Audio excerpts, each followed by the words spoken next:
waxaan kaloo salaamayaa oo aan sanaan diiran hawada u marinayaa waftiga uu hogaaminayo madaxweynaha jamhuuriyadda Soomaaliland mudane Muuse Biixi Cabdi. insha Allah taala waxaan kaloo u ducaynayaa ergooyinka kala duwan ee ku hawlan nabadeynta bariga maxay raahday gobolka Sanaag kuwaas aan ugu ducaynayno in ma garanaysaay tawfiiqda Ilaahay waafajiyo dadka talinaya iyo dadka loo talinayaba intaba duca ayaan hawada u marinaya waxaan Ilaahay ka baryayaa in ay ku soo gabagaboodo arinta barigu nabadgeliyo barwaaqo iyo baraari waxaana halka dadka ku hawlan ee ay hogaaminayso dawladda jamhuuriyadda Soomaaliland khusuusan uu hogaaminayo wasiirka arrimaha gudaha ahna wasiirka wasiirada Soomaaliland mudane maxay dhahdaaye Maxamed Kaahin Ahmed Ilaahay waxaan ka baryaa halka shirka in Ilaahay tawfiiq wanaagsan ka soo saaro rajo weyn ayaa halka hadeer laga qabaa Ilaahay ha nagu gooliyo nabadaas oo tan ay Soomaaliland ku soo caanamashay hadda meel walba ma garanaysaa laga og yahay taasi waa taa waxaan kale oo halkan ka iclaaminayaa suldaan aan ku caleema saari doono dhawaan gobolkan Togdheer suldaankaas oo ah suldaan aanu soo xulay aqoon iyo karti iyo ma garanaysaa way aragnimo badan u leh dadkan inuu hogaanka dalkan ku soo biiro ee dhaqanka سلطانكاس oo magaciisu yahay Suldaan Xasan Cabdilaahi Xirsi Suldaan Xasan Mataan kaasoo aan ku caleema saari doono gobolkan Togdheer dhawaan hadii Ilaahay ka dhigo taasoo aan ugu baaqayno dhamaanba waxgaradka aqoon-yahanka cuqaasha suldaamada maxay yiraahdaaye ugaasiyada malaaqyada amiirada dhamaanba waxgaradka dalada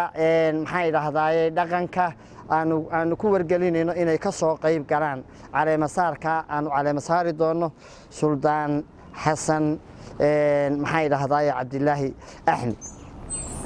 insha Allah taala waxaan leenahay dhaqanka guud ee reer Soomaaliland iyo dhaqanka Soomaalida kaleba wixii iman kara inay xafladda ka soo qayb galaan hadii Ilaahay ka dhigo kuwaas aan leenahay shandadiina xilxidha baabuurtina geejista saa uga soo qayb gashaan xafladda weyn ee aadka loo soo agaasimay ee ka dhici doonta gobolka Togdheer magaalada madaxdiisa Burco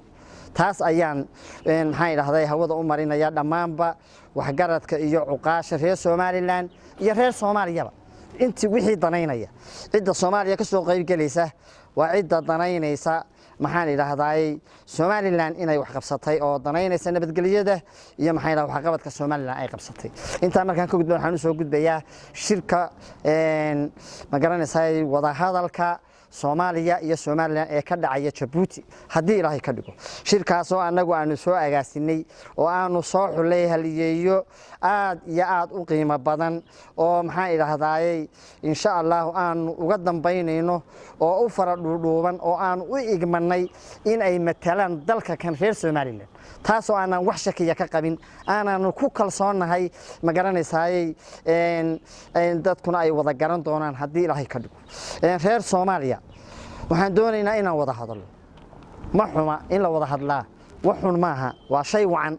laakiin marka la wada hadlayo maxaa lagu wada hadlayaa maxaa laga wada hadlayaa yaase wada hadlaya yaa wada hadli kara horta mandate yaa haysta oo magaranaysaa mandate yaa haysta oo matali karaya meesha uu hadlayo annagu xubnaha waftiga uu hogaaminaya madaxweynuhu mandate buura bay haystaan dad aanu ma garanaysaa si yaro fudud u soo xulay maaha waa dad doorasho ku soo baxay waa dad loo codeeyay waa dad in badan ka soo shaqeeyay dalka kan waa dad u qalma dalkan inay hogaamiyaan oo maxay yiraahdaan waxay soo qaadaan ama ay soo gartaan ma garanaysaa aan liqayno isla markiiba sababtoo ah shaybaarkii ugu dambeeyay baa wadada soo shaybaarayo dadkana marka la soo shaybaaro waad garanaysaa ma garanaysaa awoodooda laakiin waxaanu ka digaynaa Soomaaliya marka Soomaaliya la wada hadlayo marka hore waa in cidii Soomaaliya ay ka go'aysay taladu la helaa marka labaad waa in waxa lagu wada hadlayaa uu ahaadaa waxan deenin iska jeclaaday ama laabta laga jeclaaday ama lagu riyooday ay ahaadaan wax lagu wada hadlayaa waxayna anfacaya guud ahaan Soomaali anfacaya gaar ahaan reer Soomaaliya anfacaya annaka Soomaaliland ahaanna anfacaya weeyaan waxa la doonayaa in lagu wado haddii Ilaahay ka dhigo Soomaaliya waynu garanaynaa waxa burburkan iyo dhibaatadan iyo imtixaankan iyo qaxakan iyo dilkan iyo dhibaatooyinkan inta badan soconayay sababay dad wax ka sii nool yihiin oo aan la xisaabtamin oo aan maxkamad la keenin oo aan cidiba saa u eegin ayaa maxaan idhaahdayay ummadda tan sida u baabi'iyay taas maxaa la oran karaa dad aan u qalmin bay ahaayeen inay dalkan Soomaali loo oran jiray hogaamiyeen dad u qalma ayaanay ahayn kuwaas xariga qabtay taas hagardaamada iyo dhibaatada inoo keentay waxaynu doonaynaa maanta reer Soomaaliya wada hadalka lala gelaya inuu ahaado dadkii ay ka go'aysay talada Soomaaliya waxa weeye Soomaaliya doorasho kuma yimaadaan madaxdoodu waxay ku yimaadaan waynu ognahay xoogay qol lagu xereeyo oo qaar dambiilayaal yihiino hagardaamooyin badan geysteenoo maxay dhahay dalalka dunida dacaladiisa laga soo ururiyay oo aan u qalmin inay Soomaali matalaan ayaa inta qol lagu soo xereeyay baarlamaan loo bixiyay dabeedna doorasho dabeedna si khaldan ba waxa ugu soo baxay kuwa aan ku haboonayn inay hogaamiyaan dalka kale marka maanta miyaanay ahayn reer Soomaaliya horay inoo soo martay hagardaame inaynu ka fiirsano cidda matalaysa xamar hargeysa cidda matalaysa Soomaaliland waanu garanaynaayo wada doorasho soo galayo halkan soo galayo maxay dhahdayay kala garanaya maanta wixii anfacaya iyo waxaan anfacayn ayaa maanta Soomaaliland hogaaminaya kuwii baanaanu diranayo niri halkaan noo tago annakeenna matalayaan annana waanu ku go'naa Soomaaliya yaa matalaya maxay yaynu oran karnaa Soomaaliya waa matalayaan Soomaaliya waxa matalaya dadkii hore u baabi'iyay kuwa kamid ah ama kuwa la jaan qaaday ama kuwa la saaxiiba ama kuwa la dana ah ayaa wali Soomaaliya ku meel gaariyo hadii Ilaahay ka dhigo waxaan u oran lahaa waftiga Soomaalida ka socda waxaynu u baahanahay wax Soomaali anfaca Soomaaliland anfaca Soomaalida kale ee ma garanaysaayay de kale ee faraha badan anfaca ayaynu u baahanahay xaqiiqatan waxaynu u baahanahay inayna kubad bilaa gool ciyaarin waxaad moodaa Soomaaliya iyo Soomaaliland Soomaaliya waxaad moodaa inay nala ciyaarayso kubad bilaa gool Soomaaliya Soomaaliland kubad aan gool lahayn haday ciyaaraan de maanta baa gardaamo iyo orod iyo xiiqniin iyo waxba la kala dhaxli maayo waxaynu u baahanahay inaynu samaysano goolal waxaynu u baahanahay inaynu dhibca samaysano aynu ku kala badino sababtoo ah haday kubad bilaa gool ciyaarno de marna xagaas aynu u carari marna xagaas aynu u carari marka waxa kala faa'iido meeyno mustaqbalka Soomaali ay leedahayna wuu sii fogaanaya wana sii lumaya waxaynu u baahanahay Soomaaliya waftiga ka socda waxa loo baahan yahay Soomaali weyn looga baahan yahay waa Soomaaliya in ay la yimaadaan wadada tubta toosan ee Soomaaliland ku dhacday oo kale dadaan doorashooyin ba soo gelin dadaan maxay dhahdayay wali aad moodo in dhulkoodiiba ay burbursan yihiin dad dhibaato wali hadda dhulkoodii ka socoto dhibaatadana la oran karo iyaga gacmahooda ku watay dhibaato dibadda kaga timi ma jirto waxa weey Soomaaliland say u hadlaysaa waxa weeyaan waa de aanu garan maayo waa kubadda bilaa goolka ay marba dhinaca loo eriyo goolba male xagee lagu eriyay ma garanayno waxa weey fiila Soomaaliya wadada hoos uga dhaadhacday ee la yiraahdo wada jir ama wardhiigley baan leeyahay wardhiigley ee madaxtooyada afkeeda martaa waa burbursanta waxba lagama qaban Soomaaliland oo maanta aynu garanayno 30 sano dawlad ah si loo wada hadlayo ninkaase wadada Siinay ka timaadee madaxtooyada hormartay ee Soomaaliya dhisi kari waayay Soomaaliland muxuu u wadaa muxuu oranayaa muxuu ku akhriyayaa ma wax jiru wadaa ma waxaan jirin buu wadaa ma daacad ma ka tahay doorasho ma soo galay xaq ma u leeyahay inuu go'aamiyo arinta Soomaaliya xaq ma u leeyahay waxaan oran karaynaa dadka halkan maraya iyo maxay raahday dadka aynu arkayna ee maamulka Soomaaliya chairmanka ka ahi dad wax ka go'ayaan ma dadkii xamar u dhashay dadka xamar u dhashay wadad wacan wadada aanu walaalaanahay wadada aanu xigtanahay wadada aanu isku dhiignahay waa dad aanu heshiin karno haddii ay helaan hoggaankii xaqa ahaa ee maxaa loogu talagalay inay hoggaamiyaan waddadaanu heshiin karno laakiin way isku walaaqan tahay meeshu marba dad baa guri lagu xiraynayaayo gacan ku dhiig la meeynan baa dhex fadhiyo oo waxaa la leeyahay Somaliland aan wada hadalno maxaan ku wada hadalnaa mahmah ama oraah baa oranaysa nin reer Somaliland yiri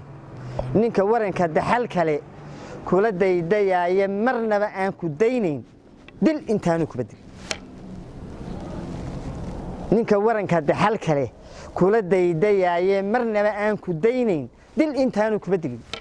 arinta soconaysa anagu taasaan u aragnaa hadeero nin wax uruursanayo qalab uruursanayo oo ciil qabo oo cuqdad qabo oo Somaliland nacaybkeeda ka shaqeynaya waxay la tahay inaana wada hadli karin marka waxa weeye dil intaanu ku badilin Soomaaliya marka hadii laga cunaqabateynta hubka laga qaado meesha la soo qabanaysa ragga qaar waa garanayna waa halkan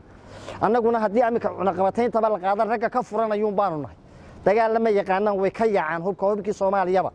way ka carareen intay nagu laayeen bay hadana ka carareen baalki kaasaan ka qabanay qunya marka insha Allah taala waxaan u baahanahay daacadnimo iyo walaaltinimo oraa kale oo raawlaha ilaahay dambigiisa ha dhaafay waxay yahay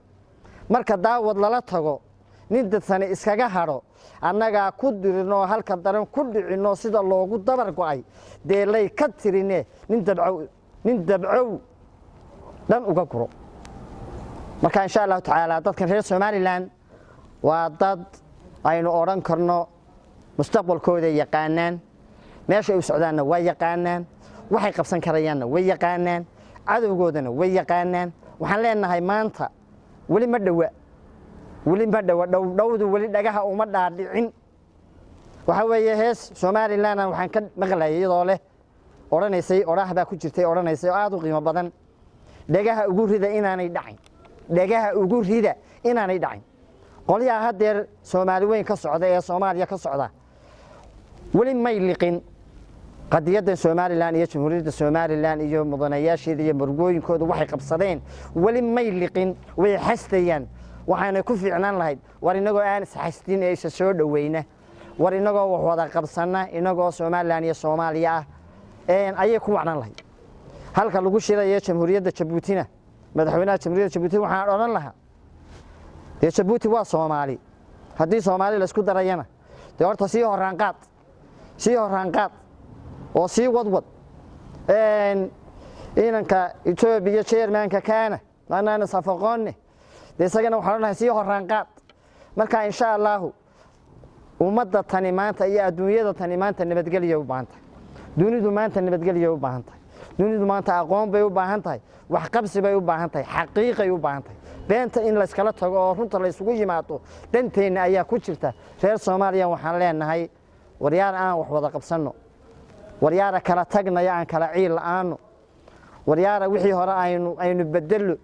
wadadii hore aynu ku jabnayna aynu ka baxno oo ka baydhno aynu walaaltinimo isugu soo noqono aan ila aqoonsaneena aqoonsada aan isugu nimaadno walaaltinimo taasaan Soomaaliya aad ugu boorinah Soomaaliyana dadkii ay ka go'aysay taladu waxaad moodaa inay dibadda joogan ragii shalay madaxweynayaasha ka ahaa ayaa ma garanaysaa aynu arkaynaa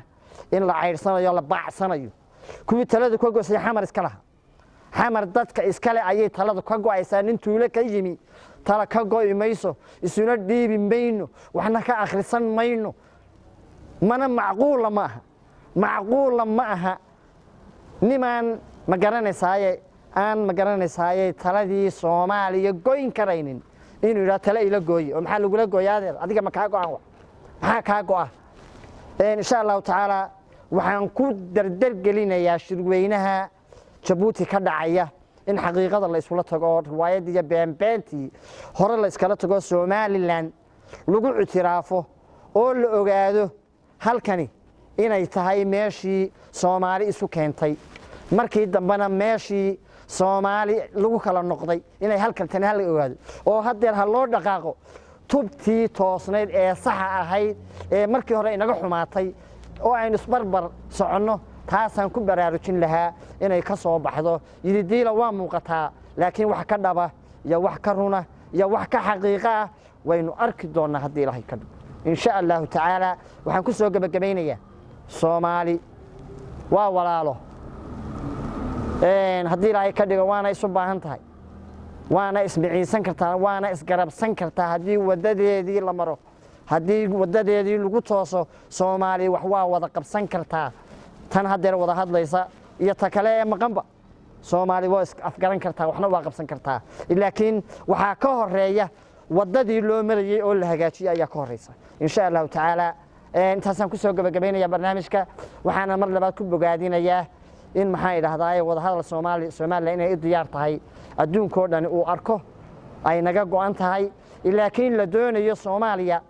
talada cidii Soomaaliya taladeedu ka go'i lahayd aanu u baahannahay aanu aad ugu baahannahay ayaa noo muuqanaysa inuu aragnaa insha Allah taala madaxweynaha iyo waftigiisana aad baan ugu ducaynayaa kuwa kale ee Soomaaliya ka yimina aad iyo aad baan ugu ducaynayaa insha Allah taala go'aankana Allah idin waafajiyo oo dhan laha dhamaantiin waa dhowdahay soo dhaweeyay ayaan ilaahay